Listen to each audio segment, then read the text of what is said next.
les boucs émissaires en politique, leur impact et la lutte à mener contre la stigmatisation, contre cette discrimination. Les boucs émissaires. Donc les boucs émissaires politiques divisent et détournent l'attention. Alors, quels sont les dangers qu'ils représentent pour la société? Et on doit faire quoi? Et on doit faire quoi? Les boucs émissaires, chers amis, les boucs émissaires politiques constituent une menace pour la cohésion sociale. Ils constituent une menace pour la cohésion sociale.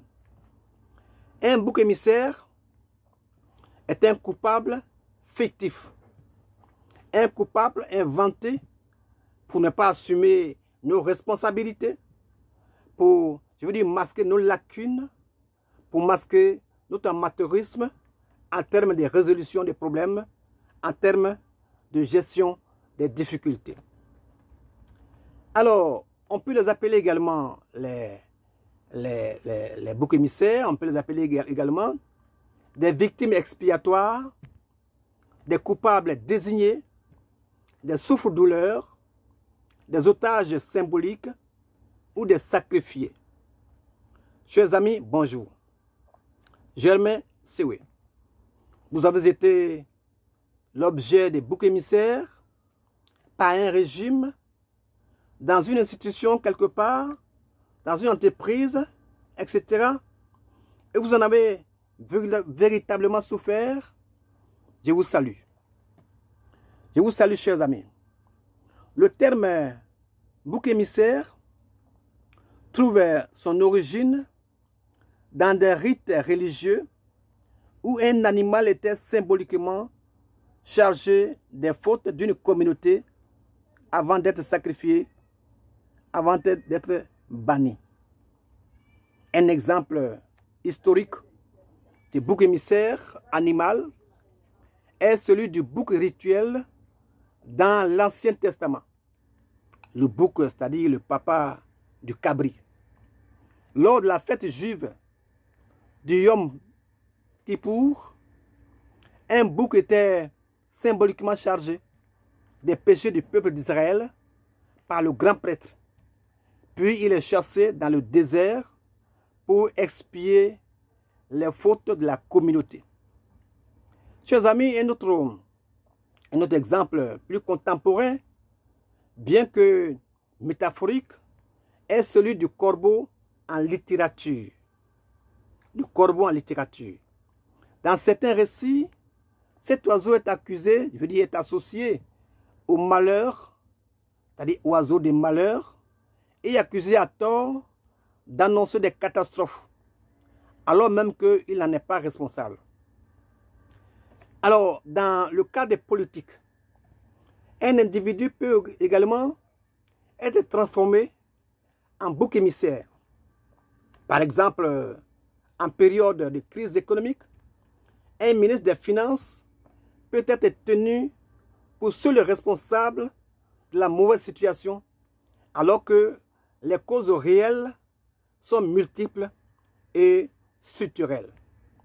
Chers amis, aujourd'hui, en politique, cette pratique consiste à désigner un individu ou un groupe comme responsable des problèmes complexes afin de détourner l'attention, afin de justifier des décisions impopulaires ou de mobiliser un électorat autour d'un ennemi commun. Alors, quels sont les dégâts, les dommages causés à la société par cette situation? Quels sont les dommages? D'abord, cette stratégie alimente des tensions et divise la société, divise la population. En pointant du doigt un coupable unique, les dirigeants évitent d'aborder, vous le comprenez, les véritables causes des crises, ce qui retarde toute solution efficace. Chers amis, ensuite, cette pratique, affaiblit le débat démocratique. Mais comment? Mais comment? En polarisant l'opinion publique, elle empêche une réflexion nuancée et pousse à des jugements hâtifs basés sur l'émotion plutôt que sur les faits. Cette dynamique ténébreuse favorise la manipulation et la désinformation. Chers amis, alors, nous allons visiter quelques exemples de boucs émissaires en politique. Quelques exemples encore. Premièrement, les médias accusés de tous les maux. Les médias accusés de tous les maux. Dans de nombreux pays, les dirigeants en difficulté pointent du doigt la presse, l'accusant de désinformer ou de comploter contre eux. Cette rhétorique permet aux gouvernants de discréditer les journalistes indépendants, de limiter la liberté d'expression et de détourner l'attention des vrais problèmes de gouvernance. Deuxième exemple, l'opposition accusée, outre les médias, un autre groupe souvent ciblé est l'opposition. L'opposition. Dans certains régimes, les opposants sont présentés comme des ennemis de la nation. Comme des ennemis de la nation. Cette diabolisation sert à quoi?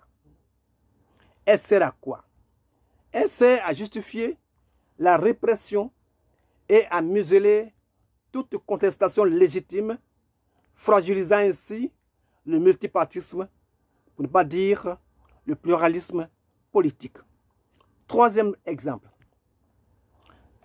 La technologie accusée de détruire l'emploi. La technologie accusée de détruire l'emploi.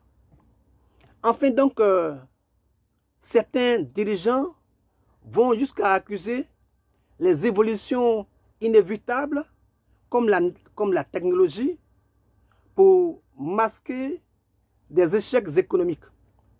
Face à la montée du chômage, les dirigeants, ils dénoncent l'automatisation et le numérique comme responsable de la destruction massive d'emplois. Alors, ce discours-là, ce discours simpliste cache quoi? Ce discours cache souvent un manque de politiques économiques adaptées et occulte les opportunités de reconversion professionnelle offertes par l'innovation. Plutôt que d'investir dans la formation et l'adaptation du marché du travail, ces responsables préfèrent détourner l'attention en diabolisant le progrès, Que faire? Chers amis, que faire pour combattre cette manipulation?